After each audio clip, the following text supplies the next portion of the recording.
자, 그러면 계속 이어서 진행하도록 하겠습니다. 아까 우리가 국토 기본법에서 국토 종합계획이 있다고 그랬고요. 국토 종합계획.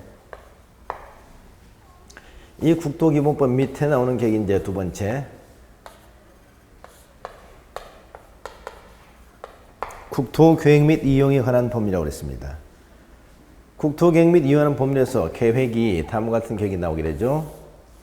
첫째, 광역도시계획. 두 번째, 도시군계획.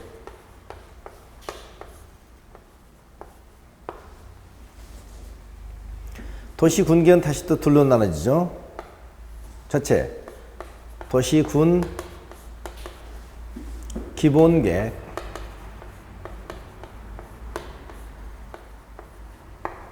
두 번째, 도시군 관리계획입니다.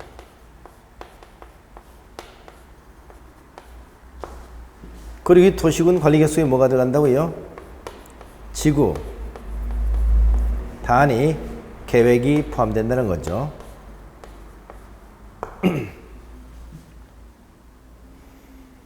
자, 그럼 여기서 우리가 지난 시간에 도시군은 어딜 얘기한다고요? 이건 6개 관할지역을 말한다고 그랬습니다. 그래서 도시군 하면 전부 6개 관할지역을 말한다. 이때 6개 관할지역 하면 특별시, 광역시, 특별자치시, 특별자치도, 그 다음에 시, 군을 말하는 것이고, 이때 군에서는 어디가 빠진다고요? 광역시 군은 제외된다고 그랬습니다.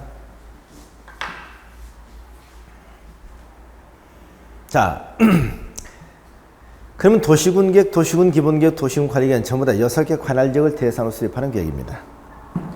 여기서 우선 도시군 기본계획, 도시군 관리계획을 보도록 하죠. 그럼 기본계획은 어떤 계획이냐?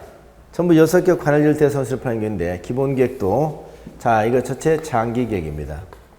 통상 몇 년? 20년 단위 계획이라는 얘기죠.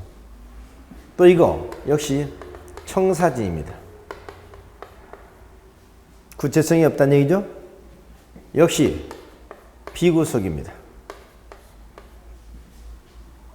비구속 계획. 그러면 도시군 기본계획. 자, 이걸 우리가 앞으로 계획을 읽을 때는 이렇게 읽습니다. 읽을 때는 보세요. 도시군 계획, 도시군 기본계획, 도시군 관리계획인데 앞에다 지명을 붙여서 이걸 읽을 때는 그 지역이 도시, 즉 시일 때는 뒤에 군을 빼줘야 되겠죠. 또 그 지역이 군일 때는 앞에 도시를 빼서 읽어야 될 겁니다. 예를 들면 서울시 도시계획 그러지, 서울시 도시군계획이라고 하지 않는다는 얘기죠. 서울시 도시기본계획, 서울시 도시관리계획 이렇게 있습니다. 부산광역시 도시계획, 부산광역시 도시기본계획, 도시관리계획 이렇게 읽는다는 얘기입니다. 양평군계획, 양평군 기본계획, 양평군 관리계획 이렇게 했지. 양평군 도시계획 이렇게 얘기한다. 그래서 우리가 양평군계획, 양평군 기본계획 이렇게. 그러면 서울시 도시기본계획 하면 뭐겠습니까?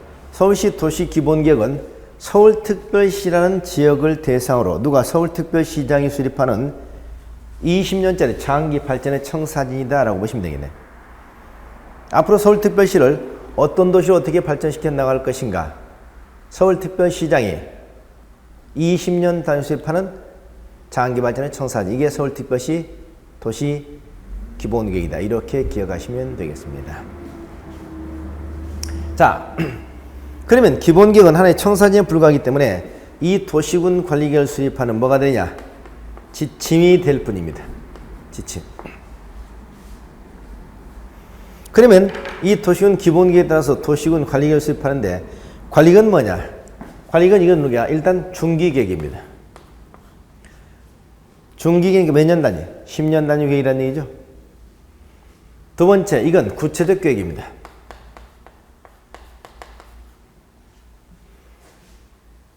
구체적 계획이다. 대표로 여기서 뭐가 나오냔 말이죠. 대표로 그 지역의 토지를, 서울시의 토지를 가장 효율적으로 이용해서 여러분 여기서 용도, 지역이라는 거, 용도, 지구, 용도, 구역 이런 것들이 지정되게 됩니다.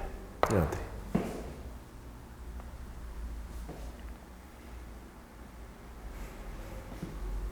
자, 이건 중기계획이면서 구체적 계획이면서 이건 무슨 계획이냐? 구속적 계획입니다. 구속적 계획. 용도계획이 지정되면 어때요? 용도계획이 지정되면 일반 국민에게 구속력 간다는 얘기죠. 그러면 앞으로 우리가 도시군 관리계획 하면 여러분 도시군 관리계획은 우리 부동산 공부상 가장 많은 용어 중에서도 가장 중요한 용어다라고 얘기할 수 있겠습니다. 그럼 앞으로 도시군 관리계획을 여러분 이렇게 정의하세요. 도시군 관리계획은 6개 관할지역의 토지, 6개 관할지역의 토지를 가장 효율적으로 이용하기 위한 구체적 계획이다. 서울특별시라고 하는 지역에서 서울특별시장에 20년짜리 청사진이 수립이 되면 그 청사진에 맞춰서 서울시의 토지를 어떻게 하면 가장 효율적으로 이용할 것이냐 하는 구체적 계획을 우리는 뭐라고 한다? 도시관리계획이라고 한다. 관리계획이라고 한다. 이렇게 기억하시면 되겠습니다. 자, 이렇게 해서 도시군 기본계획, 도시군 관리계획 두 개를 묶어서 도시군계획이라고 얘기죠. 거기에 또 우리가 이 지구 단위 계획이라는 게 나오죠. 지구.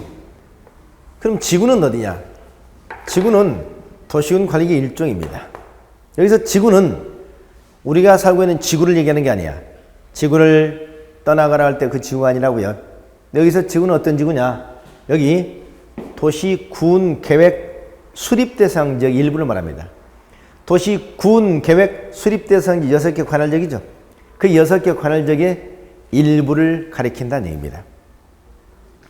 서울특별시 전 지역이 아니고 서울특별시 전 지역 가운데서 어디요? 예를 들면 상암동이라는 지역.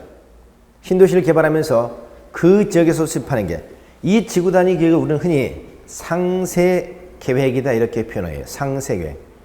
그러니까 앞으로 우리가 지구 단위 계획은 도시군 관리 계획 중에서도 가장 구체적이고 상세한 계획이다. 가장 구체적이고 상세한 계획 이렇게 기억하시면 되겠습니다.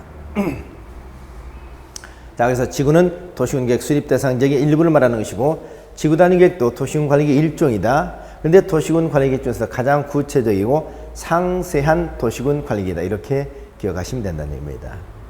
자, 그러면 각 도시마다 도시군 기본계획, 도시군 관리계획 수립하게 될 텐데 여기서는 광역계획은 뭐냐? 광역. 여기서 또 광역이란 여기 아까 국토는 국토종합계획 이건 전국이라고 그랬습니다. 전국. 도시군은 이걸 말하는 것이고요. 그럼 광역은 어디냐? 광역은 넓다는 의미입니다. 넓다는 의미는 얼마나 넓다는 얘기냐? 앞으로 광역이라는 얘기가 들어가면 광역은 항상 둘 이상의 도시군 이렇게 얘기하세요. 다시 말해서 도시군이 둘 이상 겹칠 때 보통 우리는 여기서 광역이라는 표현을 씁니다. 이런 얘기죠. 여기에 A라고 하는 도시가 하나가 있고요. 여기에 B라고 하는 군이 하나가 있다. 여기는 서울특별시입니다. 서울시. 서울시는 사람이 너무 집중되어 있습니다. 사람이 너무 집중되어 있기 때문에 사람의 집중은 현대 도시가 안고 있는 각종의 문제점을 야기시켜요. 가장 대표는 뭐죠? 주택 문제죠. 교통 문제죠. 환경 문제죠. 이런 문제를 서울시 자체적으로는 도저히 해결의 기미가 보이지 않는다는 얘기입니다. 이런 경우에 이 문제를 더불어서 해결해보자는 얘기죠. 옆에 도시하고. 반면에 옆에는 양평구이라는 도시가 있는데 이 도시는 땅은 넓으나 돈이 없어서 개발을 못하고 있습니다. 그럼 여기는 돈은 있으나 땅이 없어서 아파트 건설을 못하고 있고 여기는 땅은 있으나 돈이 없어서 개발을 못하고 있단 말이죠. 즉 상반된 문제점을 서로 가지고 있다는 겁니다. 이런 경우에 이 문제를 혼자서 끙끙거리고 있을 게 아니라 이 문제를 공동으로 같이 해결해 보자는 얘기죠. 해서 A시와 B를 이렇게 묶어서 여기에 지정되는 게 뭐다? 광역 계획권이라는 겁니다. 광역 계획권.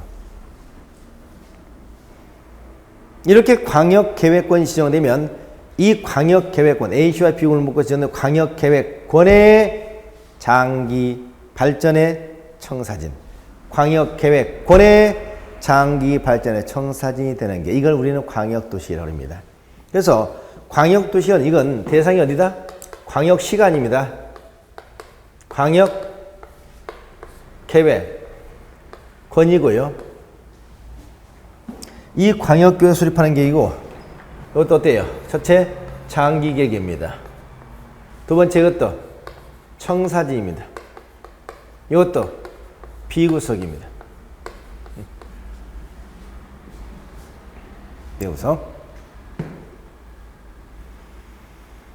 자, 이게 광역도시라고 합니다. 그러면 전국에는 광역계획권이 여러 개가 있겠죠. 예를 들면 어떻습니까? 뭐 서울, 옆에는 뭐 의정부, 구리, 광역계획권, 부산, 마산, 뭐 창원, 뭐 광역계획권, 전라남도 군산, 창항, 광역계획권, 강원도 평창 또는 횡성 광역계획권, 이렇게 광역계획권이 넓게 지정될 수 있다는 얘기죠. 이렇게 해서 우리는 전국에 무슨 계획이 있고요? 전국에 국토종합계획이 있고 그 밑에 뭐가 있다? 광역도시계획이 있고 그 다음 무슨 계획? 도시군 기본계획, 그 밑에 도시군 관리계획, 그 안에 지구 단위 계획이 있다는 겁니다. 지구 단위. 자, 이렇게 전국은 일사불란하게 행정계획의 체계로 이루어졌습니다. 이걸 우리는 뭐라 한다? 선계획 후 개발의 원칙이다. 이렇게 얘기를 하죠. 선계획 후 개발하죠. 그러니까 우리나라는 계획 체계만큼은 굉장히 잘 되어 있습니다. 전국을 개발하는 데 있어서 항상 우리가 계획을 먼저 수립해놓고 계획에 맞춰서 개발한다고 그랬죠. 그래서 이 계획을 이렇게 쫙 보여주고 있는 것이 계획에 의해서 개발되는 것이지 그냥 개발되는 게 아닌데 말이죠. 그러니까 토지 전문가들이 전국의 토지를 알고 싶을 때 제일 먼저 찾아보는 게 국토종합계획입니다. 국토종합계획을 확인해서 예를 들면 자 국토종합계획이 하자니까 아까 어때요? 뭐 파주 같은 지역에 앞으로 국제평화도시를 건설하겠다는 얘기 나와있단 말이지. 또 충청남도 평택 이런 지역 같은 경우는 중국과의 교류협력의 전초기를 삼겠다 이렇게 됐단 말이죠. 그러면 제가 토지 전문가 입장에서 보니까 전국 토지 가운데서 평택이나 파주 같은 지역이 투자가 유망한 지역이다 라고 판단했습니다. 그렇다고 해서 제가 평택이나 파주에 가서 어느 지역이나 땅을 매입해서는 안 되잖아요. 평택이나 파주 가운데도 개발될 지역이고 개발되지 않을 지역이 있다는 얘기죠. 이 지역은 개발지역, 이 지역은 보전지역 이렇게 나눠져 있을 겁니다. 이런 내용을 알고 싶을 때 뭘 찾아본다? 그 도시의 기본계획을 찾아봐야 됩니다. 평택시 기본계획, 파주시 기본계획을 찾아보니까 여기는 개발예정지역, 여기는 보전지역 이런 식으로 구분이 되어 있다는 얘기죠. 그걸 보고 이제 토지를 투자하는 것이고, 그러나 그것도 청사진에 불과하기 때문에 구체적으로 도로가 언제 뚫리고 공원이 언제 조성되고 이 지역 용도지 뭐고 하는 것은 기본계획에서는 아직 나타나지 않습니다. 그런 것들은 어디에서? 도시군 관리계에서 나타난다는 얘기죠. 그리고 도시군 관리계에서 거기에 더 구체적 상세한 내용은 지구 단위 계획에 의해서 결정이 된다는 얘기입니다. 자, 이게 계획의 체계도가 되겠습니다. 그래서 이 기본적인 계획의 체계도를 좀 잘 기억하시 바랍니다. 그리고 우리가 계획을 말이죠. 이렇게 놓고 볼 때 항상 우리는 국토종합계획 최상위 계획이라고 얘기합니다. 광역도시는 국토종합계획 하위 계획이죠. 그러나 도시군 기본계획이나 도시군 관리계획은 상위 계획이라고 얘기합니다. 지구단위계획은 어떨까요? 지구단위계획은 도시군 관리 하위 계획일까요? 그건 아니죠. 지구단위 계획은 도시군 관리 계획의 일종입니다. 일종. 자, 그래서 앞으로는 국토종합계획은 최상위 계획이다. 광역도시계획은 국토종합계획 하위 계획이다. 도시군 기본계획은 국토종합계획은 광역도시보다는 하위 계획이지만 도시군 관리계획보다는 상위 계획이다. 지구단위 계획은 도시군 기본계획보다는 하위 계획이지만 도시군 관리계획 일종이다. 이렇게 이해하셔야 됩니다. 여기서 짚고 넘어야 될 것이 행정계획의 위계질서입니다. 위계질서.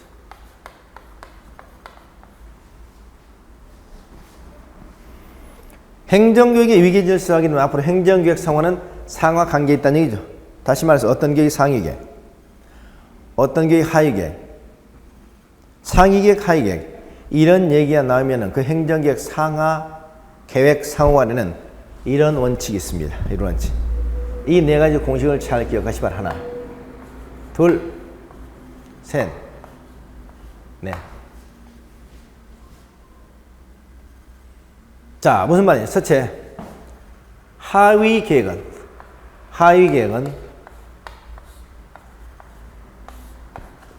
상위 계획에 뭐 해야 된다? 부합해야 된다. 상위 계획은 하위 계획은 상위 계획에 부합해야 됩니다. 광역도시는 국토종합계획에, 도시군 기본계획은 광역도시나 국토종합계획에 부합해야 된다는 뜻입니다. 그러나 만약 하위 계획과 상위 계획이 서로 충돌하고 있다. 그럴 때는 어떻게 될까요? 하위 계획은 상위 계획에 적합해야 된다. 하위 계획이 상위 계획에 위반되게 되면 그 하위 계획은 당연 무효가 될까요? 당연 무효는 아닙니다.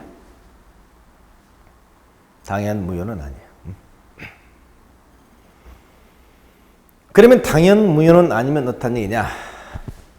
하위 계획과 상위 계획이 서로 충돌하고 있을 때 이 하위 계획은 당연 무효는 아니지만 하위 계획은 뭐 할 수 있다? 취소나 변경 할 수 있는 사유가 된다는 얘기입니다. 취소나 변경 사유가 된다. 취소나 변경 사유가 된다. 그러나 하위 계획과 상위 계획이 끝까지 뭐하고 있다? 이렇게 충돌하고 있다. 충돌.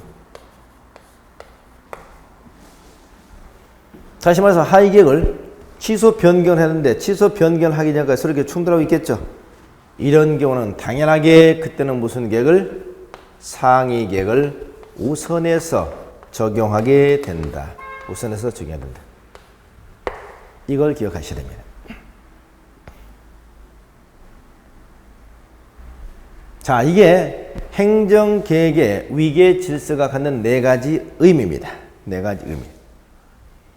우리는 항상 이 공식을 머릿속에 잘 기억하셔야 됩니다. 그러니까 우리는 앞으로 계획을 공부하다 보면 수없이 이런 일이 나오게 됩니다. 그러나 교재 어디에도 또 어디에도 뭐 상위계획, 하위계획, 위계질서 이런 고차원적인 표현은 나오지 않을 겁니다. 저만이 쓰는 표현이고 저만의 어떤 틀이기 때문에. 그러면 여러분들은 어떻게 기억하시냐? 자, 이제 우리가 도시군 기본계획을 공부하다 보면 도시군 기본계획 제일 뒤에 도시군 관리계획으로도 항상 제일 뒤에 이런 얘기 나올 겁니다. 자, 도시군 기본계획은 광역도시 하위계획이다. 도시군 기본계획은 광역도시에 부합해야 된다. 그렇죠? 그러나 도시군 기본계획 광역도시에 위반되게 되면 도시군 기본 무효다 이런 얘기 나올 겁니다. 또 도시군 기본계획이 광역도시에 충돌하게 되면 도시군 기본계획이 기본계획이므로 도시군 기본계획을 우선해서 적용해야 된다. 이런 표현이 나올 겁니다. 이런 표현이 나올 때마다 우리는 그때 떠올려야 될 때마다 바로 행정계획의 위계질서. 아하, 우리는 행정계획 틀, 위계질서에서 공부했지. 하위계획과 상위계획이 충돌하게 되면 일단은 그 하위계획은 당연 무효는 아니고 취소 변경 순서이다. 취소 변경하기 전까지 두 계획이 충돌하고 있으면 이때는 상위계획을 우선해서 적용한다고 했지. 이 공식을 머릿속에 기억하셔야 합니다. 그래서 우리는 공법도 마찬가지예요. 공법도 머릿속에 암기하는 과목이 아닌 수학처럼 풀어가는 것이고 수학처럼 체계나 논리를 기억하면 쉽습니다. 어떤 사람은 암기한다 자꾸 얘기해요. 부동산 투자도 암기로 될까요? 부동산 투자 암기? 안 됩니다. 부동산 투자도 과학입니다. 공법도 과학입니다. 근데 항상 여러분 기억하시는 단순 암기로 어떤 것을 해결할 생각하면 이 틀을, 이게 체계고, 이런 줄기고, 이런 것들을 갖다 기억하신다면 저는 간단하다니. 이게 어떻게 보면 무슨 법률, 행정계획 상호간에만 그러겠습니까? 사람 살아가는 데서 어디나 당연한 거예요. 아까 제가 법은 지난주에 상식이라고 그랬죠. 자, 이걸 상식적인 선상에서 그대로 한번 맥락에서 한번 잡아볼까요? 이런 얘기죠. 보세요. 가정에는 우리가 부모님이 계시고 밑에 자녀가 있습니다. 자, 법이라고 생각하지 말고 상식적으로 생각해보는 게 보자. 그럼 가정에 부모님이 계시고 자녀가 있으면 누가 위입니까? 부모님이 위고 자녀가 아래죠. 그러면 가정에서 가끔 간에 어떻습니까? 부모님과 자녀 간에 의견이 충돌할 때가 있습니다. 이때 부모님들의 생각은 뭡니까? 자녀들의 생각이 부모님들의 생각에 부합하면 좋겠죠. 그래서 그러길 바라는데 자녀들의 생각하고 부모님의 생각이 서로 충돌할 때가 있다는 얘기죠. 부합하지 않는 경우. 부합하지 않는다고 해서 부모님들이 너는 내 자식이 아니다. 너는 무효다. 라고 말할 수는 없다는 얘기죠. 그 아이도 인격체잖아요. 그래서 일단은 네 생각도 존중한다. 무효는 아니다. 그러나 네가 아직 나이가 어리기 때문에 사회적인 경험이 부족하기 때문에 잘못된 판단을 할 수도 있기 때문에 좀 더 신중하게 생각해보고 취소나 변경을 하는 것은 어떻게든지 하고 기회를 주는 게 바람직하지 않겠어요? 그런데도 불구하고 끝까지 의견이 충돌한다. 그러면 결론적으로 어떻게 해야 돼?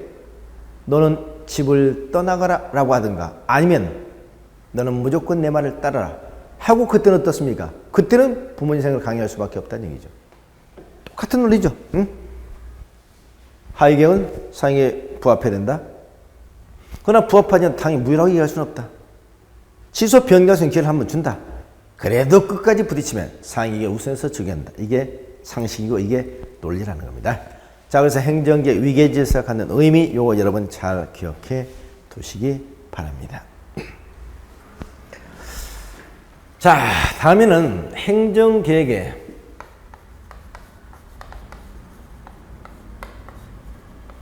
구분입니다. 행정계획을 좀 구분해 드리려고 그래요. 행정계획은 첫째, 기간에 따른 구분이 있습니다. 기간에 따라서 어떻게 구분한다? 첫째, 아까 우리가 장기계, 두 번째, 중기계, 세 번째, 단기계. 이렇게 나눴죠? 장기, 중기, 단기. 장기계획은 통상 20년 단위의 계획입니다. 20년 단위라고 그랬습니다. 20년짜리 계획을 얘기하는 것은 아니라고 그랬죠? 20년 단위. 20년 단위라는 얘기가 20년짜리 계획은 틀린 얘기예요. 20년 단위에서 매 20년 단위로 수립한다는 얘기입니다. 중기계획은 10년 단위 계획입니다. 단기계획은 5년이나 5년 미만의 계획을 말합니다.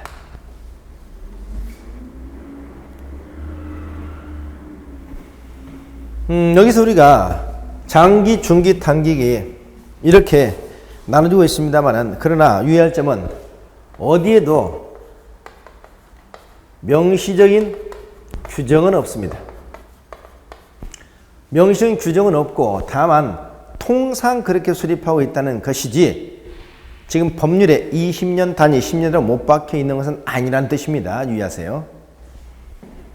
그리고 보통 중장기계획은 재검토 정비를 하게 됩니다. 재검토 정비. 이 재검토 정비 주기가 몇 년마다? 5년마다. 5년마다 재검토 정비를 하게 돼요. 그런데 우리가 장기계획하면 이런 것들 장기계획이죠. 아까. 자, 첫째. 국토종합계획. 국토종합계획. 아까 광역도시계획. 도시군 기본계획. 도시군 기본계획. 이런 계획들이 전부 다 장기계획입니다. 또 중기계획은 아까 도시군 관리계획, 또 지구 단위계획, 이런 계획들이죠. 그런데 여기서 중장기계획은 5년마다 재검토 정비를 한다고 했습니다. 그러면 중장기간 5년마다 재검토 정비하는 이유는 조금 전에 10년이면 강산이 한 번씩 변한다고 했습니다만 지금은 5년이면 한 번씩 변하고 충분하죠. 뿐만 아니라 단기 계획 수립 단위가 5년이기 때문에 5년 단위로 수립 변경 이렇게 해야 돼 있어요. 그런데 여기서 장기 계획과 중기 계획 가운데서 5년마다 재검토 정비한다는 규정을 두고 있지 않은 계획이 있습니다. 하나, 둘, 셋, 다섯 중에서 찾아보세요. 어떤 계획일까요? 어떤 계획은 재검토 규정이 없을까요? 바로 광역도시계획입니다. 광역도시계획만 재검토 규정이 없습니다. 왜 그러느냐? 생각해 보시죠. 우리는 사람 사는 데서 마찬가지죠. 여러분이나 저나 모든 사람들도 살아가면서 여러 가지 계획들을 수립하게 됩니다. 어떤 계획을 수립할 때 그 계획은 처음부터 좋은 계획, 잘 되는 계획이면 좋겠습니다만 아무리 처음에 수립할 때 계획이 완벽하다더라도 시대적 흐름에 따라서 맞지 않는 경우들이 나오죠. 그러면 그때마다 현실과 관련해서 재검토하고 정비하고 이런 노력이 필요할 겁니다. 아이들도 그렇죠. 아이들도 뭐 초등학교 아이들이, 유치원 학생들이 어때요? 방학 때만 되면 아침부터 일어나서 계획표를 짜죠. 뭐 어떻게 보니까 뭐 아침 7시에 일어나서 운동을 하고 하고 공부하고 밤 11시에 자고 뭐 이렇게 해서 계획표를 쫙 짜요. 기특하다. 너 한번 열심히 하는 거 두고 보자 했더니 한 이틀 지키다가 그 다음날에 보니까 더 안 지켜요. 그럼 우리가 또 와서 보니까 그 녀석이 그 계획표를 다시 찢어버려 다시 하기 시작합니다. 또 계획표 수립해? 그리고 또 한 이틀 지키다 또 떨어지지 않아요. 그 다음에 또 그런 계획을 다시 수립하게 됩니다. 그러니까 계획을 찢어버리고 말고 찢어버리면 자꾸 그 계획을 갖다 수립해. 그때 어때요? 우리가 생각할 때, 야, 임마, 너 지키지도 않을 계획인데 쓸데없는 짓 하려고 그냥 해라. 하고 뒤통수를 때리면 되겠어요? 아니죠. 그 아이는 그래도 어떻습니까? 뭔가 열심히 하는 노력을 보여주고 있잖아요.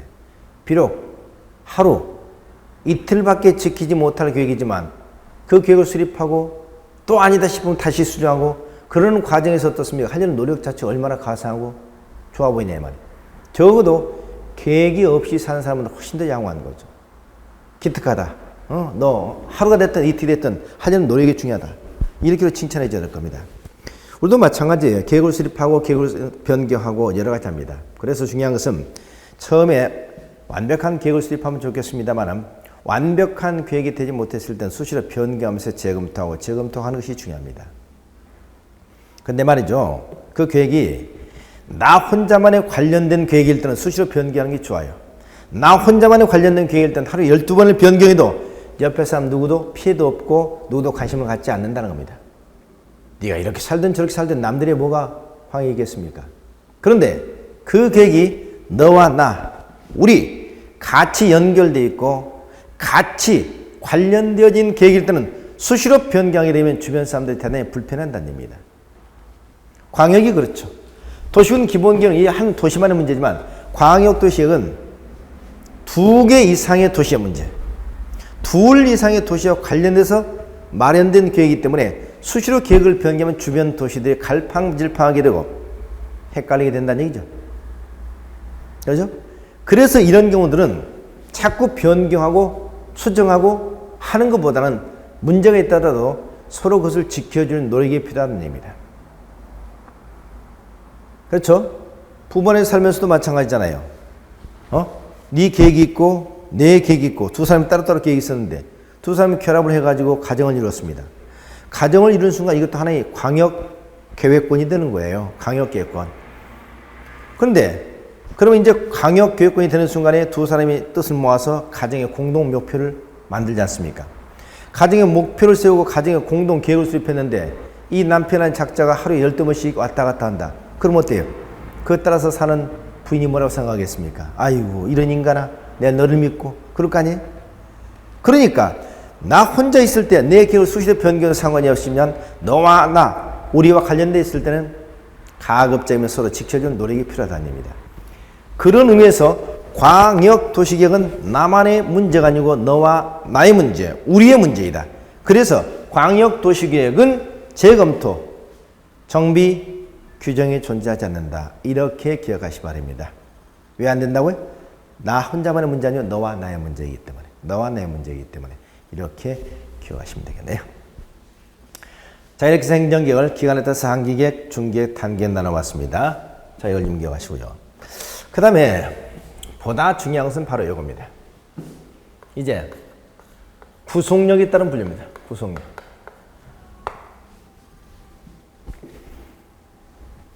자, 이게 대단히 중요한 내용이에요. 이걸 여러분 잘 기억하셔야 됩니다. 자, 구속력에 따른 분류라는 것은, 자, 이쪽으로 가볼까요? 행정계획이 수립된 그 행정계획이 누구를 구속을 하냐, 누구를 구속의 대상으로 삼냐는 것인데요. 첫째, 여기에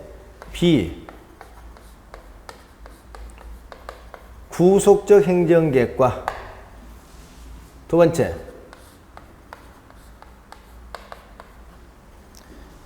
구속적 행정계획이 있습니다. 비구속적 행정계획, 구속적 행정계획.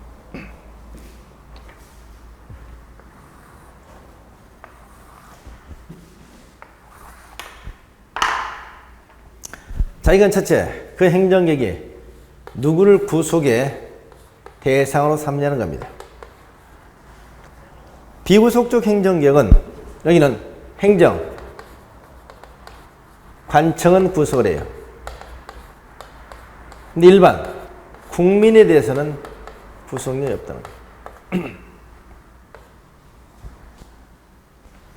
행정관청은 구속을 하는데 일반 국민은 구속을 하지 않는다. 행정관청을 구속한다는 것은 어떤 계획이 수립되면 그 계획에 따라서 행정관청은 하위 계획을 수립하기도 하고 어떤 예산상 조치도 해야 되고 이와 같은 의무가 발생한다는 얘기죠. 그냥 일반 국민은 하등에 관련이 없다는 얘기입니다. 아까 국토종합계획 그렇죠. 국토종합계획 수립되면 해당 행정관청에서는 국토종합계획에 맞춰서 하위 계획을 수립하고 예산상 조치 이런 각종의 필요한 조치도 해야 할 겁니다. 그러나 일반 국민은 그 20년짜리 막연한 방향 설정만 가지고는 어떤 제한도 받지 않게 된다는 겁니다. 이런 걸 비구속적 행정계획이라고 해요. 반면에 구속적 행정계획은 행정, 관청은 물론이고 일반 국민까지도 구속을 한다는 얘기입니다. 일반 국민을 구속한다는 의미는 뭐냐? 구속한다는 의미는 우리가 수갑 채워서 교도소 보낸다는 의미는 아닙니다. 이 구속은 한마디로 행위, 제한을 간다는 뜻입니다. 행위죠. 행위죠. 다시 말해서 아까 우리가 구속적 행정의 가장 때문에 도시군 관리계획이 있는데요. 도시군 관리계획에서 최초의 작업이 뭐냐? 주어진 토지의 용도지역을 지정하는 겁니다. 여러분 토지의 용도지역이 지정돼서 자연환경 보호전지역이 지정됐다고 하죠. 자연환경 보호전지역이 지정되면 여러분 그 토지를 함부로 개발할 수가 없습니다. 제한을 받는다는 얘기죠. 이런 것들을 우리는 뭐라고 한다? 구속적 행정계획이라고 합니다. 구속적 행정계획. 자, 이렇게 해서 비구속적 행정계획, 구속적 행정을 나누게 됩니다. 두 번째, 이건 절차상 말이죠. 비구속적 행정계획은 수립, 승인, 보통 이런 절차를 거치게 됩니다. 구속적 행정계획은 입안, 결정, 이런 절차를 거치게 됩니다. 수립, 승인, 입안, 결정. 수립, 승인, 입안, 결정. 여기서 우리는 수립이라는 용어하고 입안이라는 의미가 다소 다르고 승인이라는 의미와 결정이라는 의미가 다소 다릅니다. 이걸 구분할 줄 아셔야 돼요. 어떻게 다른가? 비구속적 행정계획은 일반 국민을 구속하지 않는 행정관청의 내부적 구속력만 갖기 때문에 해당 행정관청에서 내용을 수립한다. 이때 수립의 의미는 이미 최종 내용까지 확정을 해버리는 겁니다. 그 내용에 관해서 상급관청에서 단지 yes 또는 no를 할 수 있는 권한을 뭐라고 한다? 승인이라고 합니다. 이 승인은 반드시 상급관청이 합니다. 예컨대 시장, 군수가 수립했다 그러면 누가? 상급관청인 도지사가. 또 시, 도지사가 했다. 그럼 누가? 여기 있는 국장이. 그러나 국장이 수립했다. 그럼 누가 승인한다? 국장이 최고 대장이죠. 자기가 대장이면 자기가 수립했으면 그걸로 끝나는 거죠. 승인이 없습니다. 그래서 국장 수립한다 그러면 땡이라고 그래요. 이때 승인은 이미 확정된 내용이기 때문에 거기에 변경을 가한다든가 추가한다든가 가감 첨삭이 인정되지 않습니다. 자, 이렇게 우리가 비구속적 행정 수립 승인이라는 절차를 거치게 되더라 하는 겁니다. 수립 승인. 반면에 구속적 행정기관 이반 결정 절차를 거치게 됩니다. 이반 결정. 여기서 이 안이라는 것은 초안만 작성을 합니다.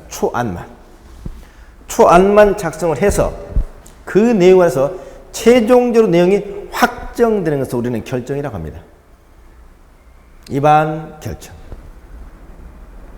여기서 우리가 결정은 역시 상급관청이 보통 하게 되는데 이 결정은 단순한 yes, no가 아니죠. 위반된 내용에 주민의 의견 청취라든가 지방자치단체 의견 청취라든가 이런 과정을 거쳐서 최종적으로 내용이 확정돼서 결정이라고 합니다. 즉 결정 과정에서는 내용의 가감 첨삭 가능하다는 얘기입니다. 변경 가능하다는 얘기입니다. 이건 국민을 구속하기 때문에 보다 신중을 기하자라는 측면에서 이렇게 하고 있다는 겁니다. 자, 위반 결정도 시장, 군수가 위반했다면 누가 결정한다? 보통 도지사가 결정하고요. 또 시, 도지사가 위반했다면 국장이 결정하게 됩니다.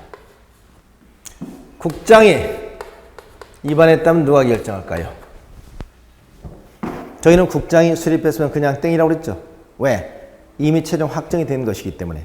그러나 국장이 위반했다. 그럼 위반만 해놓고 그냥 끝을 낼 수는 없잖아요. 결정을 누군가 해야 되겠죠. 그때 누가 하냐? 본인이 하게 됩니다. 본인이. 이렇게 결정한다는 얘기입니다. 그래서 우리는 시장으로서 위반은 보통 도지사, 시도지사 위반했으면 국장, 국장으로서 국장이 결정한다라고 해요. 이게 공식입니다. 그래서 비구속은 수립 승인, 구속은 위반 결정으로 보통 가더라는 거죠.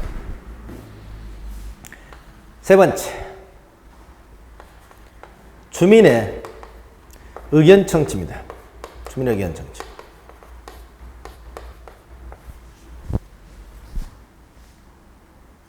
무슨 말이냐?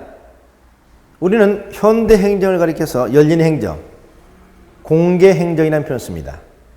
즉 어떤 중요한 기업을 수립하면서 의견 청취를 충분히 하지 않고 밀실에서 은근히 결정되어버린 계획이라면 정당성을 확보할 수가 없다는 얘기입니다. 그래서 의견 청취를 항상 거치게 되는데 의견 청취를 항상 두 번 하게 됩니다. 주민의 의견 청취를 직접 걸치고요. 그리고 난 다음에 주민의 대표 기관의 의견 청취를 하게 되는 겁니다. 그래서 주민의 의견 청취를 먼저 하고 주민의 대표 기관의 의견 청취를 거치게 돼요. 그런데 주민의 의견 청취 방법이 두 가지 있습니다. 주민의 의견을 간접 청취하는 방법, 직접 청취하는 방법 두 가지 있는데 주민의 의견을 직접 청취하는 방법을 공람 절차라고 일반적으로 얘기하고요. 주민의 의견을 간접 청취하는 방법을 공청회라고 얘기합니다. 공청회는 공청회에 참석했던 소수 몇몇 전문가로부터 주로 의견을 듣는 거거든요. 그렇다면 보세요. 비구속적 행정개혁은 일반 국민의 직접 구속력은 없습니다.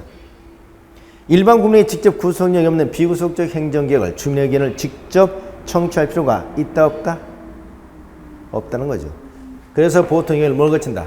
공, 청, 회를 거치게 됩니다. 주민의 의견을 간접 청취하는 방법입니다.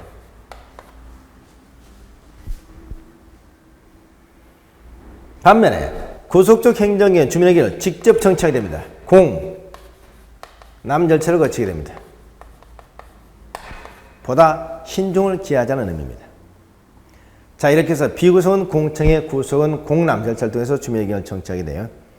또 하나 여기서 유의할 점은 공청회나 공람 절차를 통해서 주민들의 의견을 제시했을 때 그 의견은 반드시 이를 반영해야 하느냐 하는 문제입니다.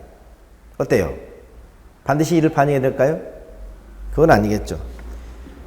민주사회에서 다양한 의견을 제시하는 것야 자유지만 그 의견 중에는 쓸데있는 얘기도 있지만 쓸데없는 얘기도 있습니다. 말 같지 않은 얘기도 있다는 얘기입니다. 그런데도 불구하고 그 의견까지 전부 다 반영할 수는 없는 것입니다. 따라서 이렇게 하시죠. 공청회나 공람 절차를 통해서 주민의 의견이 제출이 되면 그 의견은 이를 반드시 반영해야 되는 것은 아니다. 다만 그 의견이 타당하다고 인정할 때는 이를 반영하여야 한다. 타당하다고 인정할 때는 이를 반영하여야 한다. 하여야 한다. 이렇게 기억하시기 바랍니다. 타당하다고 인정할 때 이를 반영해야 한다. 자, 타당하다고 일단 반영을 해야 돼요. 네 번째, 행정 쟁송입니다. 행정 쟁송의 대상이 가능하냐? 비구속적 행정기획, 아까 일반 국민을 구속하지 않는다고 그랬죠. 그렇기 때문에 이건 행정 쟁송의 대상이 되질 않습니다. 일반 국민하고 하등에 관련이 없다는 얘기죠. 하등에 관련이 없는데 불구하고 여기서 우리가 행정 쟁송을 다툴 필요도 없고 행정 쟁송을 제기도 받아주지도 않는다는 얘기입니다. 그러나 구속적 행정기획은 행정 쟁송의 대상이 됩니다. 대상이 돼요. 왜? 구속적 행정 일반 국민이 중대한 이해관계에 있기 때문에 당연하게 어떻습니까? 일반 국민들은 행정 쟁송을 다툴 수가 있다는 것입니다.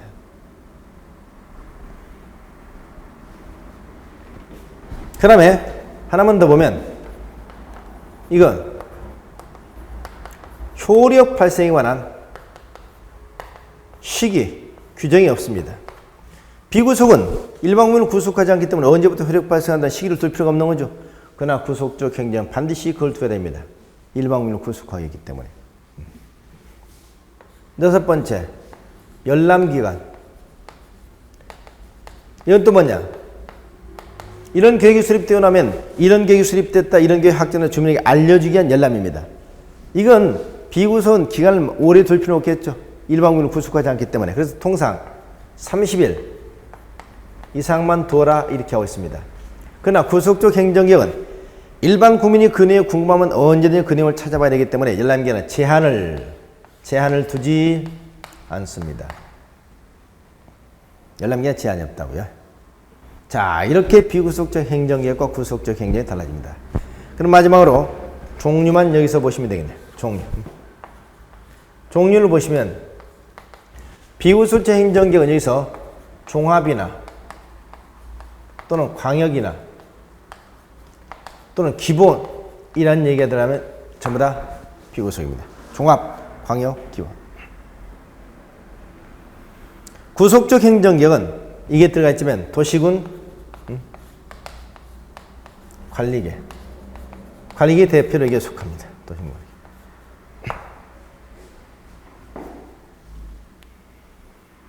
그래서 앞으로 종합이나 광이나 기본이 들어갔으면 비구속, 도시군 관리계나 지구단위계는 구속 이렇게 보시면 되고 이 공식을 앞으로 그대로 기억하시면 됩니다. 그래서 비구속은 행정관청만 구속한다. 일반 국민을 구속하지 않는다. 그래서 수립승인 절차를 거친다.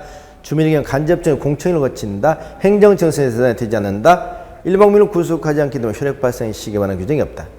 또 일반 국민을 구속하지 않기 때문에 열람기는 오래 둘 필요 없어서 30일 이상만 두면 된다. 종합, 광역, 기본. 또 구속적 행정기는 일반 국민에게 행위 제한을 가한다. 그래서 신중한 위반 결정 과정을 거친다.